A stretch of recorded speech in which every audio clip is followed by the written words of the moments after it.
October 23, 1965, 11:42 p.m., 28th Precinct, 229 West 123rd Street. The desk sergeant, a heavy-set man named O'Malley, dropped his coffee mug. It shattered against the linoleum floor, sending dark liquid splashing across his boots. He didn't notice the burn.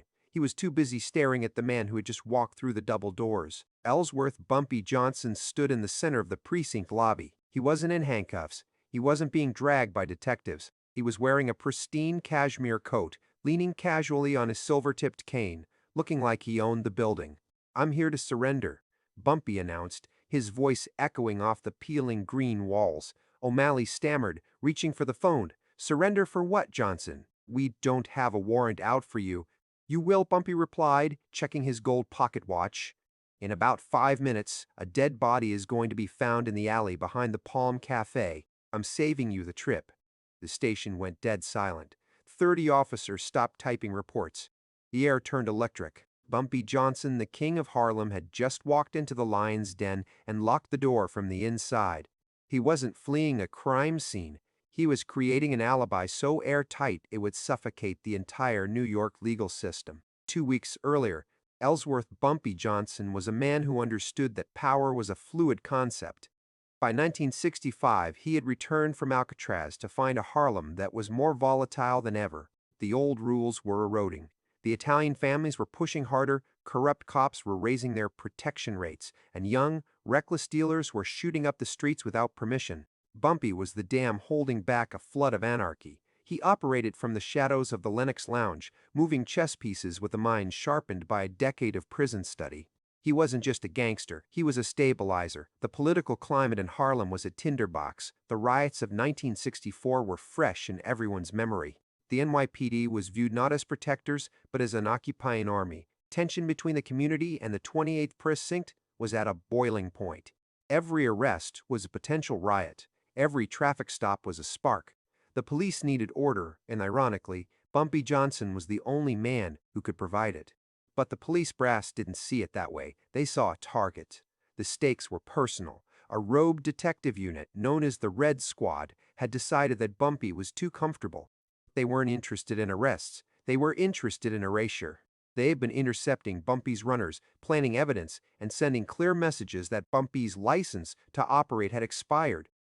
They wanted him off the board, either in a cell or a casket. Bumpy knew they were coming. He could feel the net tightening. He needed a move that would expose their corruption without firing a single shot.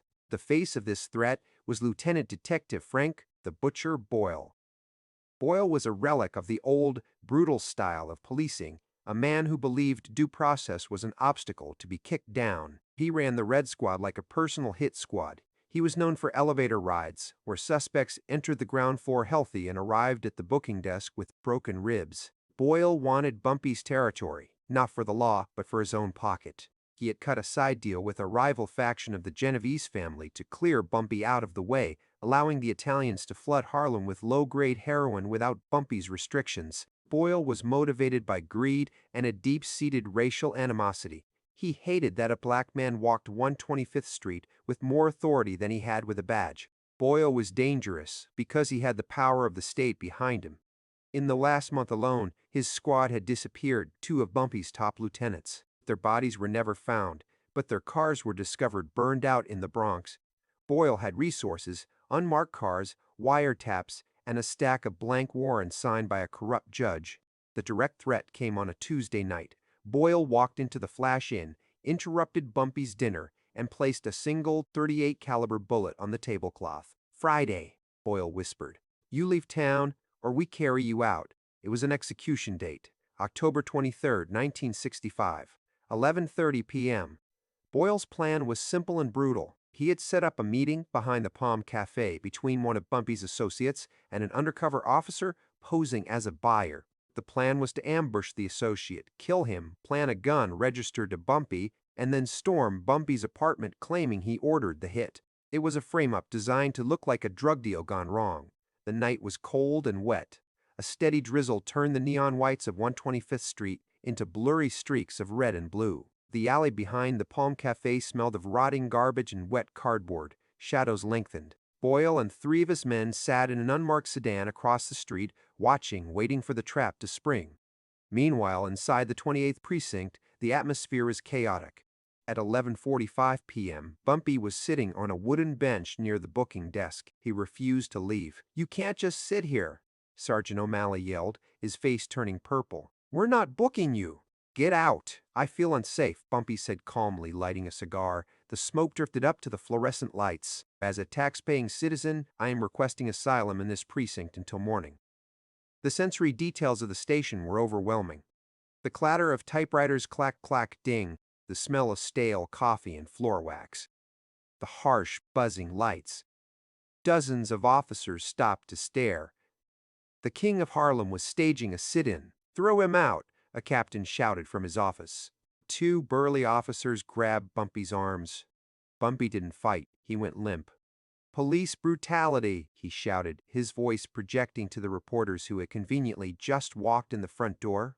At 11:50 p.m., the phone on the sergeant's desk rang. It was Boyle. He was calling from a payphone near the Palm Cafe. "It's done," Boyle hissed. "We got the body. We're heading to Johnson's apartment. Get the warrant ready." "Boyle, wait," O'Malley screamed into the receiver. "You can't go to his apartment." "Why the hell not?" "Because he's sitting right in front of me. He's been here for 20 minutes. There was a silence on the line so profound it felt like the wire had been cut. Bumpy looked at the sergeant and smiled, a small, cold smile. "Is that Lieutenant Boyle? Tell him I said hello." The station held its breath. The dead body Boyle had just manufactured a low-level snitch they had sacrificed for the frame-up was now useless. The gun planted at the scene could not be tied to Bumpy because Bumpy was sitting in the 28th precinct, surrounded by 50 cops and 3 reporters from the New York Post. What Boyle didn't know was that Bumpy had the precinct bugged, not with electronic devices, but with people. The janitor who mopped the floors of the 28th precinct was on Bumpy's payroll. Bumpy knew about the frame-up 3 days ago. 3 days earlier, the setup. Bumpy realized he couldn't stop Boyle from killing someone, but he could make sure the murder weapon pointed back at the cops. He had sent a message to the victim, the snitch Boyle intended to kill. He warned him.